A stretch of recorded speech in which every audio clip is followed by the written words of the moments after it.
Good morning, Year 4. It's Thursday, the 21st of January 2020, and your history LO is to start to explore Egyptian beliefs. So, on a fresh piece of paper or a new page, write down the long date and the LO. And when you've done that, think about the question below, which is: the Egyptians worshipped many different gods and goddesses. Can you name any? Pause this while you're writing down the date and LO and thinking about that question.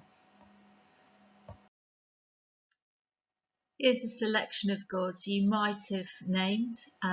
You might have remembered some names from the book we're reading in English, the story of King Tutankhamun.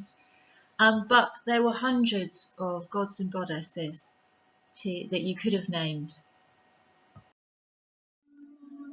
So I want to start off just by looking at this first god, Atum. He's the first god, the god of the setting sun, and known as the father of the pharaohs. And this god was supposed to be self-created, which means he didn't have a mother or father. He just created himself somehow.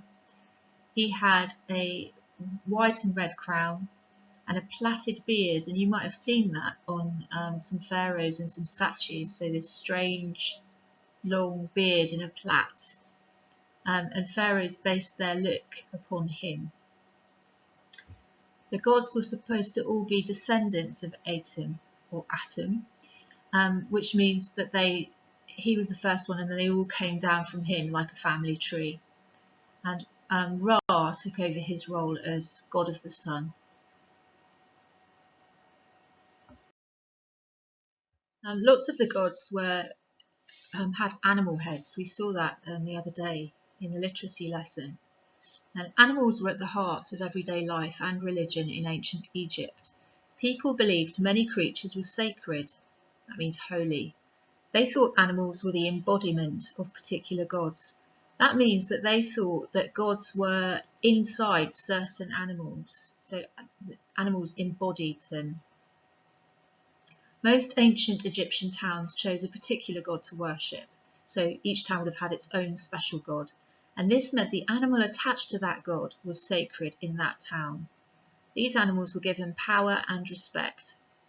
Most of the ancient Egyptian gods were represented by a mixture of human and animal form. Often this was an animal head on a human body. Some of the sacred animals are here. In ancient Egypt, many animals were sacred and associated with their gods. And here you have a list of animals, and on the left it says the animal, on the right it says which god was associated to that animal. So cat was Bastet, cow Hathor, falcon or hawk was Horus, and ibis, which is a bird with a long curved beak, was Thoth, a jackal or dog or fox, such as the animal you can see just here, was Anubis. A ram, which is a male sheep, was Khnum, a bull was Apis, and a crocodile was Sobek. These are all animals that the Egyptians would have seen around in their region. They're all, so for example, a crocodile would have been in the Nile.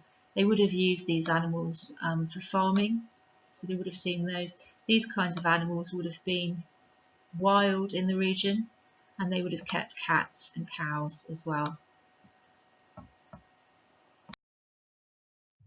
One of the animal representations you'll see a lot when you're looking at Egyptian pictures of falcon or hawk heads. You can see an example of a hawk here, a bird of prey. So these are hunting birds. Egyptians believed the hawk had protective powers and links with royalty. Rulers of the skies, they protected the earth with their wings. Hawks were often shown hovering over the pharaoh's head in pictures.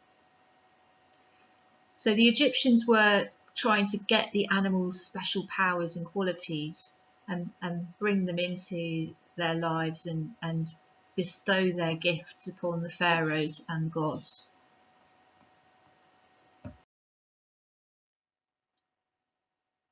Here's an example of a god that has a hawk or falcon head.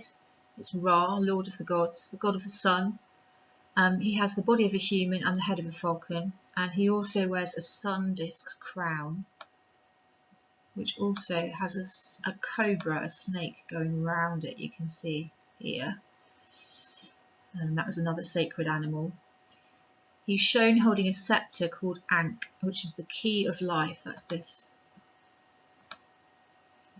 He was linked to a myth about the all-seeing eye of Ra, and pharaohs called themselves the sons of Ra.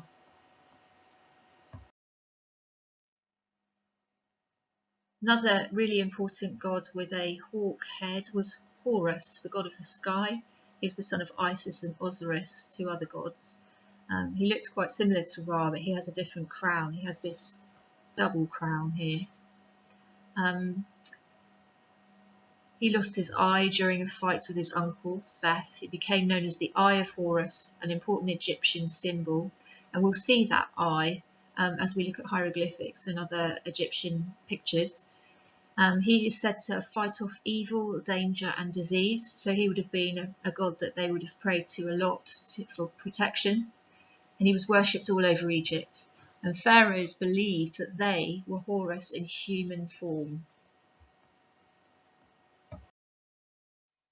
If you were lucky enough to be able to go to visit ancient Egypt, you would see these gigantic temples that still exist. And temples were very important in ancient Egypt, and people believed that these were the places where gods and goddesses lived. Every god or goddess had a different temple where he or she was worshipped by the priests of the temple and the pharaoh. Only the king and the priests were allowed to go into the temple, and only after undergoing rigorous purification. Now that means washing a lot. So they would have washed their clothes, washed their skin, their hair. Everything would have been absolutely clean before they went into the temple. The public was only allowed to go into the temple during festivals when the god supposedly came out. Now, if you look in this picture here, you'll see the size of the people compared to the size of the temple. And here again, you'll see this enormous doorway where a person would have been about this big. So these are vast carvings of the gods and the pharaohs, supposed to, I suppose, make people feel small and make them realise how powerful their gods and pharaohs were. And this diagram shows us what a temple would have been like inside. Well, you can still see them, but it's interesting to see all the colourful pictures on the outside of the walls. So a lot of the colour will have been lost in the ones you can still see today. But you can see there's painting all over it on the columns inside the main courtyard here. There's paintings all over the walls showing gods and telling stories in pictures. You can see here this arrow showing you that it goes through to the inner sanctuary. It's a bit like the altar in a church. And here, the people inside, I guess this must have been a festival because there are people in there. But you can see how vast that space was. So it's amazing to think that usually only pharaohs and priests were allowed in. You may already be aware that the Egyptians had lots of beliefs about the afterlife, and we will be looking a lot more at this in history as the weeks go by, because it's really interesting. The Egyptians believed that when they died, they would make a journey to another world where they would lead a new life. They would need all the things they had used to when they were alive, so their families would put all those things in their graves. Egyptians paid vast amounts of money to have their bodies properly preserved. Egyptians who were poor were buried in the sand, whilst the rich ones were buried in a tomb. So I just want to show you three gods who were associated with death or the afterlife. This one is Mut, the goddess of truth, and she judged the souls of the living and the dead. And her symbol was an ostrich feather, and it helped her judge a person's goodness. So I suppose how good their afterlife was going to be. She was thought to have had wings, and her job was to stop the world falling into chaos. When pharaohs came into power, they had to promise to follow her and be fair leaders. So this idea that she is a goddess of justice and harmony, so they would have been praying to her to make good decisions. A really important god associated with death is the god of death, Osiris, also god of the underworld and the husband of Isis.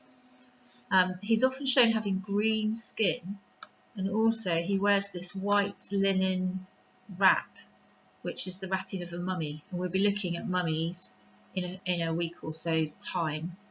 He has a white crown with large feathers, and he was a very popular god, and pharaohs were believed to become him after they died. Okay, just final god for today, although we could look at lots more. This is Anubis, the god of the dead.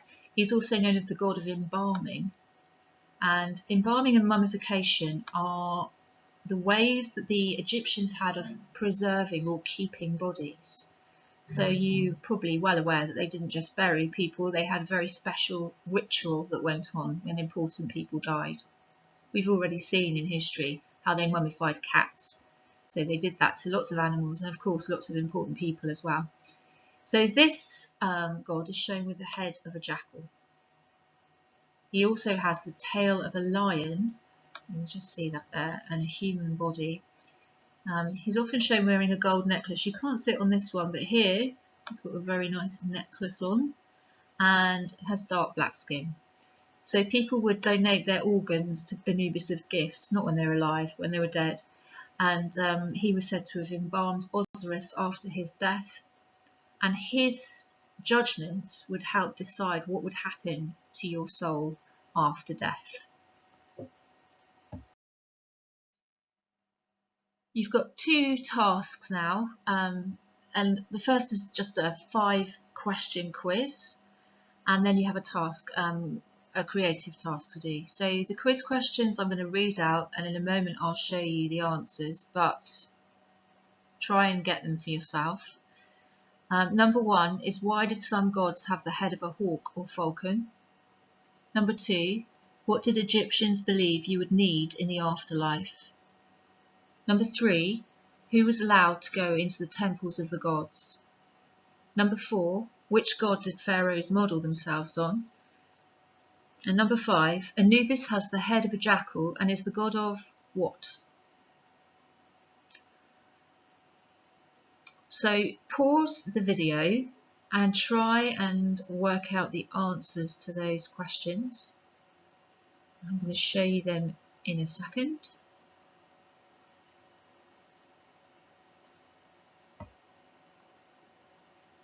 Okay, there are your answers. Hopefully you got some of those right without peeping back at the video. Mark those, and then once you've gone through them, I want you to do the task.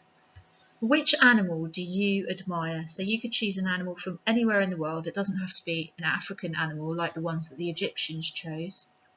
I want you to choose one that you think has really good qualities to be a god, and draw a god, so invent a god. What are his or her special qualities? What would Egyptians pray to the god for? And I want you to name the god in an Egyptian style. So you'll have a drawing and you will write something about this new god that you've invented underneath.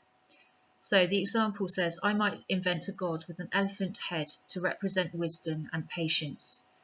Pharaohs might pray to the god when they needed to make difficult decisions. The god would be called Enut. And then I'd have a picture there. I'd love to see a really detailed picture. I'd love to see why you've chosen a particular type of animal, what kind of qualities you think it would be really useful for the Egyptian god to have.